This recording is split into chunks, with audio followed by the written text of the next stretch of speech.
Hi hello welcome to hash నా పేరు Zakir. Phone tapping కేసులో ప్రధాన నిందితుడైన స్పెషల్ ఇంటెలిజెన్స్ బ్యూరో మాజీ చీఫ్ రిటైర్డ్ ఐపీఎస్ అధికారి ప్రభాకర్ రావు కాలికేస్తే ఏలికి ఏలికేస్తే కాలికేస్తున్నాడు. ఆయన అమెరికా నుంచి హైదరాబాద్కు రాకుండా తప్పించుకోవడానికి ఎన్ని మార్గాలు ఉన్నాయో అన్ని మార్గాలను ఆయన ఇప్పటిదాకా అన్వేషించాడు. అయినా ఫలితం లేకుండా పోతోంది. సో ప్రభాకర్ రావు ఈ కేసులో ప్రధాన నిందితుడని పోలీసులకు ఎప్పుడు తెలిసింది అనేది మనం అర్థం చేసుకోవాలి. ఈ కేసులో ప్రణీత్ రావు, రాధాకిషన్ రావు, తిరుపతి అన్న తదితరులను అరెస్ట్ చేశారు, జైలుకు పంపించారు. అట్లాగే ఈ కేసులో A6గా ఉన్న ఒక న్యూస్ ఛానల్ అధిపతి శ్రవణ్ రావు, ఆయన సుప్రీంకోర్టు నుంచి ప్రొటెక్షన్ తీసుకున్నాడు అరెస్ట్ చేయకుండా. విచారణకు హాజరవుతా అని చెప్పాడు. విచారణకు హాజరయ్యాడు. ఇప్పటికీ 3 సార్లు ఆయనను స్పెషల్ ఇన్వెస్టిగేషన్ టీం విచారణ జరిపింది.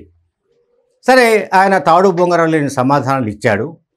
కానీ ఆయన నుంచి స్వాధీనం చేసుకున్న మొబైల్ ఫోన్ల నుంచి డిలీట్ అయిన డేటాను కూడా సాంకేతిక పరికరాలతో మళ్ళీ రిట్రీవ్ చేశారు. ఆ డేటా ఆధారంగా మళ్ళీ ఆయనను ప్రశ్నించే అవకాశాలు ఉన్నాయి. ఇక ప్రభాకర్ రావు విషయానికి వస్తే ఆయన ఇప్పుడు తాజాగా పెట్టిన మెలిక ఏమిటంటే, నాకు ముందస్తు బెయిల్ ఇస్తే నేను అమెరికా నుంచి హైదరాబాద్కి వస్తా, ఎప్పుడైనా సరే వచ్చేస్తా, విచారణకు హాజరవుతా అనేది ఆయన తెలంగాణ హైకోర్టులో వాదించాడు. ఆయన తరపున సీనియర్ న్యాయవాది నిరంజన్ రెడ్డి వాదించారు. పైగా ప్రభాకర్ రావు తరపున వాదించిన న్యాయవాది ఏం చెప్తున్నాడంటే, అంటే ప్రభాకర్ రావు వాదన అనాలి మనం.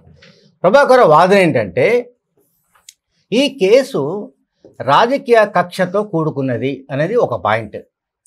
ఈ కేసు రాజకీయ కక్షతో కూడుకున్నది అన్నది ఒకటి. రెండోది, దురుద్దేశపూర్వకంగా ప్రాసిక్యూషన్ జరుగుతోంది. చూడండి, ఈ కేసులో అంటే అత్యంత దారుణమైన ఈ కేసులో, అత్యంత క్రూరమైన కేసులో దురుద్దేశపూరితంగా ప్రాసిక్యూషన్ జరుగుతోంది. ప్రాసిక్యూషన్ అంటే విచారణ ప్రక్రియ జరుగుతోంది అనేది ఒకటి. తర్వాత నాకు ఎటువంటి సంబంధం లేదు, ఓకే, తనకి ఈ కేసు సంబంధం లేదు అనేది ఒక ఆర్గ్యుమెంటు. ఇది ప్రభాకర్ రావు చేస్తున్నది. ఓకే, కనుక నాకు బెయిల్ ఇవ్వండి, అంటే అరెస్ట్ చేయకండి, అరెస్ట్ చేస్తే నేను రాలేను అనే మెసేజ్ ఇస్తున్నాడు ఆయన. అందువల్ల ముందస్తు బెయిల్కు ఆయన అప్పీల్ చేసుకున్నాడు. దీనిపైన విచారణ కొనసాగుతోంది. సో ఏప్రిల్ 29కి కేసు మళ్ళీ వాయిదా పడింది. ఏప్రిల్ 29. ఏప్రిల్ 25న విచారణ జరిగింది. ఏప్రిల్ 29కి వాయిదా వేశారు. ఓకే, సో ఈ కేసు ఎంత సెన్సేషన్ కేసు అంటే, కేసీఆర్ హయాంలో కేసీఆర్ ప్రభుత్వాన్ని మళ్ళీ నిలబెట్టడానికి, అంటే కేసీఆర్ మళ్ళీ అధికారంలోకి రావడానికి సంబంధించి ఒక పోలీసు టీంని తయారు చేశారు. ఇప్పుడు ఈ కేసుకు సంబంధించిన దర్శకుడు మనకి ఇంకా తెలియాల్సి ఉంది. నేను చాలా సందర్భాల్లో చెప్పాను వీడియోలో. ఇప్పుడు మనకు అందరూ నటులంతా తెలుస్తున్నారు. అంటే ఆ కేసులో ఎవరెవరు పార్టిసిపేట్ చేశారో, ఎవరెవరు ఇజ్రాయెల్కు వెళ్ళి ఆ పరికరాలని కొనుగోలు చేసి తీసుకొచ్చారో, ఇవన్నీ విషయాలు ఇన్వెస్టిగేషన్లో బయటపడ్డాయి. నిందితులు ఒప్పుకున్నారు, మేము ఇజ్రాయెల్ పోయామని. ఇజ్రాయెల్ నుంచి పర్టికులర్ ఏవైతే టెక్నికల్ ఇన్స్ట్రుమెంట్స్ ఉంటాయో, అంటే ట్యాప్ చేసేవి, ఫోన్ ట్యాప్ చేసేవి. నిజానికి ఐటీ యాక్ట్ కింద ఇది చాలా పెద్ద నేరంగా కూడా మనం పరిగణిస్తాం. ఇండియాలో టెలిగ్రాఫ్ యాక్ట్ అంటూ ఒకటి ఉంది. ఈ టెలిగ్రాఫ్ యాక్ట్ ప్రకారం కూడా ఎవరి ఫోన్లు కూడా ట్యాప్ చేయడానికి లేదు, అంటిల్ అన్లెస్ ఒకవేళ ఉగ్రవాదులు కావచ్చు, మావోయిస్టులు కావచ్చు, ఇంకా ఇతర అసాంఘిక శక్తులు అనండి, ఎవరివి కూడా కేంద్ర హోంశాఖ అనుమతితో జరపవలసి ఉంటుంది. రాష్ట్ర ప్రభుత్వం ఆధ్వర్యంలో మంత్రిత్వ శాఖ, ఓకే, కేంద్ర మంత్రిత్వ శాఖ అనుమతించాలి. ఫోన్ ట్యాపింగ్ ఇష్టం వచ్చాడు రాష్ట్ర ప్రభుత్వాలు చేయడానికి వీల్లేదు. సో ఇటువంటి ఈ క్రైమ్లో, ఇంత పెద్ద క్రైమ్లో ప్రధాన ముద్దాయిగా పోలీసులు ఎవరినైతే ఐడెంటిఫై చేశారో ఈ ప్రభాకర్ రావు, ఆయనకు రెడ్ కార్నర్ నోటీసు జారీ చేసిన, ఇక అమెరికా నుంచి ఏదో రోజు డిపోర్టేషన్ అంటే పాస్పోర్ట్ రద్దయింది కనుక ఇండియాకు పంపించే అవకాశాలు ఉన్నట్టుగా వార్తలు వస్తున్న నేపథ్యంలో ఆయన హైదరాబాద్కు వచ్చే అవకాశం ఉన్నట్టు తెలిసినప్పటికీ, ఆయన హైదరాబాద్కు రాక తప్పదు అని తెలిసినప్పటికీ అరెస్ట్ కాకుండా తప్పించుకోవడానికి ప్రయత్నిస్తున్నాడు. ఇది మనకు అర్థం కాని విషయం. ఒక రిటైర్డ్ ఐపీఎస్ అధికారి, తట్టుపి దాదాపు 30 ఏళ్ల పాటు పోలీస్ డిపార్ట్మెంట్లో వివిధ హోదాల్లో పనిచేసిన అధికారి, ఆయన హయాంలో ఎంతమందిని అరెస్ట్ చేసి ఉండొచ్చో, ఎంతమందిని జైలుకు పంపించి ఉండొచ్చో మనం జనరల్గా ఊహించవచ్చు. ఆయన తనదాకా వస్తే తెలియదు అన్నట్టుగా తనను అరెస్ట్ చేయకూడదు అంటున్నాడు. ఆయన అరెస్ట్ చేయకుండా విచారణ ఏర్పడిన అంటున్నాడు. అంటే అరెస్టుకు భయపడుతున్నాడా, జైలుకు వెళ్ళడానికి భయపడుతున్నాడా, లేకపోతే అరెస్ట్ చేసి మరేమైనా చేస్తారేమోనని భయపడుతున్నాడా, ఇవన్నీ ఉన్నాయి. నేను దీంట్లో చెప్పినట్టుగా ఇప్పుడు ఒక్కొక్కటి చూసుకున్నాం. అసలు రాజకీయ కక్ష ఎందుకు ఉంటుంది మనం అనుకుందాం. ఫర్ ఎగ్జాంపుల్, ఇప్పుడు కాంగ్రెస్ పార్టీ అధికారంలోకి వచ్చింది. ఓకే, కాంగ్రెస్ పార్టీకి లేదా ముఖ్యమంత్రి రేవంత్ రెడ్డికి ప్రభాకర్ రావు పైన రాజకీయ కక్ష ఉండే అవకాశం ఎందుకు ఉంటుంది అనేది ఒక ప్రశ్న. ఎందుకంటే ఇప్పుడు రేవంత్ రెడ్డికైనా సరే, కాంగ్రెస్ ప్రభుత్వానికైనా సరే, ఒకవేళ రాజకీయ కక్ష ఉంటే ఎవరిపైన ఉంటుంది? బీఆర్ఎస్ పార్టీ పైన ఉంటుంది, కేసీఆర్ పైన ఉంటుంది, కేటీఆర్ పైన ఉంటుంది, లేదా ఆ ప్రభుత్వంలో ఎవరైతే కీలకంగా పనిచేశారో వాళ్ళపైన పొలిటికల్గా కక్ష ఉండే అవకాశం ఉన్నట్టుగా మనం అంచనా వేయచ్చు.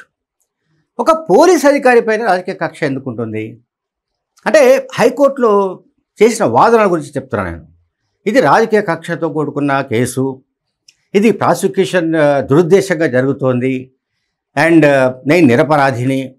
ఇప్పుడు ప్రభాకర్ రావు నిరపరాధా, ప్రభాకర్ రావు నిర్దోషియా, లేకుంటే ప్రభాకర్ రావుకి ఈ కేసుతో అసలు ఏ సంబంధం లేదా అనేది కోర్టు తేల్చే అవకాశం ఉంది. ఇది ఈ ఇన్వెస్టిగేషన్ ప్రాసెస్ తర్వాత, ఇన్వెస్టిగేషన్ ప్రాసెస్ అంతా ముగిసిన తర్వాత ఎవరెవరు ఎటువంటి ఆర్గ్యుమెంట్స్ వినిపించారు, ఎవరెవరు ఎటువంటి వాంగ్మూలం ఇచ్చారు, ఎవరెవరు హార్డ్ డిస్క్లను మొత్తంగా ధ్వంసం చేశారు, ఎవరు తమ మొబైల్ ఫోన్లలో నుంచి డేటా మొత్తాన్ని డిలీట్ చేసేశారు. సో అంటే ఏదో ఒక రోజున ఈ కేసు బయటపడుతుందని కాంగ్రెస్ పార్టీ అధికారంలోకి రాగానే ఈ నేరానికి పాల్పడ్డ వాళ్ళందరూ ఊహించారు.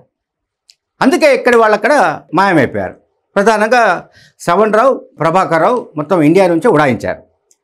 సరే, నేను ఇంతకు చెప్పినట్టు శ్రవణ్ రావు అయితే సుప్రీంకోర్టు నుంచి డైరెక్షన్ తీసుకొని అరెస్ట్ చేయకండి, విచారణ జరపండి అని ఒక రకమైన ఆదేశాలతో ఆయన హాజరవుతున్నాడు. ప్రభాకర్ రావు వంతు వచ్చింది. ఇప్పుడు అరెస్ట్ అయిన వాళ్ళు, అరెస్ట్ అయ్యి జైలుకు వెళ్ళిన వాళ్ళు, జైలుకు వెళ్ళి బెయిల్పై వచ్చిన వాళ్ళు, శ్రవణ్ రావు కానీ వీళ్ళందరూ చెబుతున్న మాట ఏంటంటే, ఈ కేసు మొత్తంగా ప్రభాకర్ రావు ఎట్లా చెప్తే అట్లా మేము నడుచుకున్నాము, ప్రభాకర్ రావు మమ్మల్ని ఫలానా పని చేయమంటే ఫలానా పని చేశాము. ఇప్పుడు పిసిసి అధ్యక్షునిగా రేవంత్ రెడ్డి ఉన్నప్పుడు ఆయన ఇంటి దగ్గరలో 200 మీటర్ల దూరంలోనే, వాళ్ళు అది కూడా చూడండి, రేవంత్ రెడ్డి ఇంటి దగ్గర, అంటే రేవంత్ రెడ్డి పిసిసి ప్రెసిడెంట్ కాగానే రేవంత్ రెడ్డితోని తమకు ముప్పు ఉందని కేసీఆర్ ప్రభుత్వం ఊహించినట్టుగా, అంచనా వేసినట్టుగా మనం ఈ పర్టికులర్ ఇష్యూని బట్టి మనం అర్థం చేసుకోవచ్చు. 200 మీటర్ల దూరంలోనే ఈ ఏవైతే ఫోన్ ట్యాపింగ్ సంబంధించిన ఈ మొత్తం దానికి సంబంధించిన మెషినరీ, అంటే ఫోన్ పరికరాలు, వాటెవర్ ఏదైతే అంటామో, ఇది ఇజ్రాయిల్ టెక్నాలజీకి సంబంధించి అంటాం మనము, ఈ ఫోన్ ట్యాపింగ్ అనేది చేశారు. రేవంత్ రెడ్డి ఫాలోవర్సు, రేవంత్ రెడ్డికి సంబంధించిన అనుచరులు, కాంగ్రెస్ పార్టీ సీనియర్లు, అట్లాగే కొంతమంది హైకోర్టు న్యాయమూర్తులు, చివరికి గవర్నర్ తమిళిసై నంబర్స్ కూడా ట్యాప్ చేసినట్టుగా అప్పట్లో ఆరోపణలు వచ్చాయి. చూడండి, ఈ క్రైము ఒక దగ్గర ఆగలేదు. ఫోన్ ట్యాపింగ్ చేయడానికి సంబంధించిన ప్రధానమైన కారణం నేను ఫస్ట్ చెప్పా ఈ వీడియోలో. కేసీఆర్ హ్యాట్రిక్ సాధించాలి అంటే ఏం చేయాలి? ప్రతిపక్షాన్ని దెబ్బ కొట్టాలి. ప్రతిపక్షాన్ని ఎట్లా దెబ్బ కొట్టాలి? ఆర్థికంగా బలహీనపరచాలి. అంటే ప్రతిపక్షానికి సంబంధించి బీజేపీ కానీ కాంగ్రెస్ కానీ ఈ రెండు పార్టీలకు సంబంధించిన అభ్యర్థులకు డబ్బులు అందకుండా చేయాలి. సో డబ్బులు ఎట్లయితే పంపిణీ అవుతుంటాయో, అంటే ఎక్కడెక్కడి నుంచి అయితే రూటింగ్ అంటే మూవ్ అవుతాయో, ఆ సమాచారాన్ని ఫోన్ ట్యాపింగ్ ద్వారా ముందే తెలుసుకొని దారిలో అటకాయించి ఆ వాహనాలను సీజ్ చేసి అందులో ఉన్న డబ్బుల్ని వీళ్ళు స్వాధీనపరచుకున్నారు. ఈ ముఠా స్వాధీనపరచుకుంది. నేను ముఠానే అంటున్నాను, ఎందుకంటే పోలీసులు ఏ గవర్నమెంట్ అయినా సరే, ఏ రాజకీయ పార్టీ అధికారులు ఉన్నా సరే, వాళ్ళు చట్టబద్ధంగా పనిచేయాలి, చట్టానికి లోబడి పనిచేయాలి తప్ప ఆ ప్రభుత్వానికి కొమ్ము కాసినట్లుగానో లేకుంటే ఆ ప్రభుత్వానికి సంబంధించిన అధినేతలకు ప్రైవేటు ఆర్మీలాగా పనిచేయడము అది నేరం కింద పరిగణించబడుతుంది. సో ఇంతటి నేరానికి పాల్పడ్డ ప్రభాకర్ రావు ఇప్పటికీ ఆయన ధైర్యాన్ని మెచ్చుకోవాలి. నిజానికి ఒకసారేమో నేను క్యాన్సర్ ట్రీట్మెంట్ కోసం అమెరికాలో ఉన్నా అని చెప్తాడు, ఒక్కసారేమో నాకు యాంటిసిపేటరీ బెయిల్ కావాలంటాడు, ఒక్కసారేమో అసలు నన్ను అరెస్ట్ చేయొద్దు అంటాడు, ఒకసారేమో ఈ కేసే దీంట్లో దమ్ము లేదంటాడు, ఈ కేసులో అసలు ఆధారాలు ఏమి లేవు అంటాడు. ఆధారాలు లేనప్పుడు, నిరపరాధి అయినప్పుడు ఈ ప్రభాకర్ రావు ఎన్నికలు ముగియగానే, కాంగ్రెస్ అధికారంలోకి రాగానే అమెరికాకి ఎందుకు పారిపోయినట్టు? ఇది ప్రధానమైన ప్రశ్న. ఎవరికైనా సామాన్య వ్యక్తికైనా సరే ఈ డౌట్ వస్తుంది. కాంగ్రెస్ అధికారంలోకి వస్తుందా, మరొకటి వస్తుందా అనేది పక్కన పెడదాం.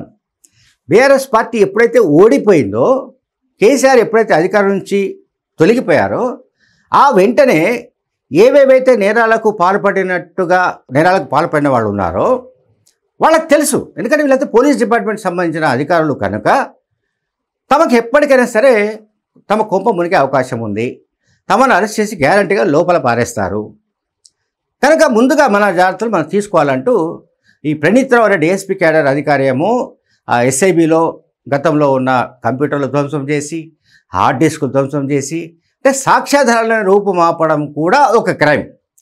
ఇవన్నీ జరిగాయి దాంట్లో.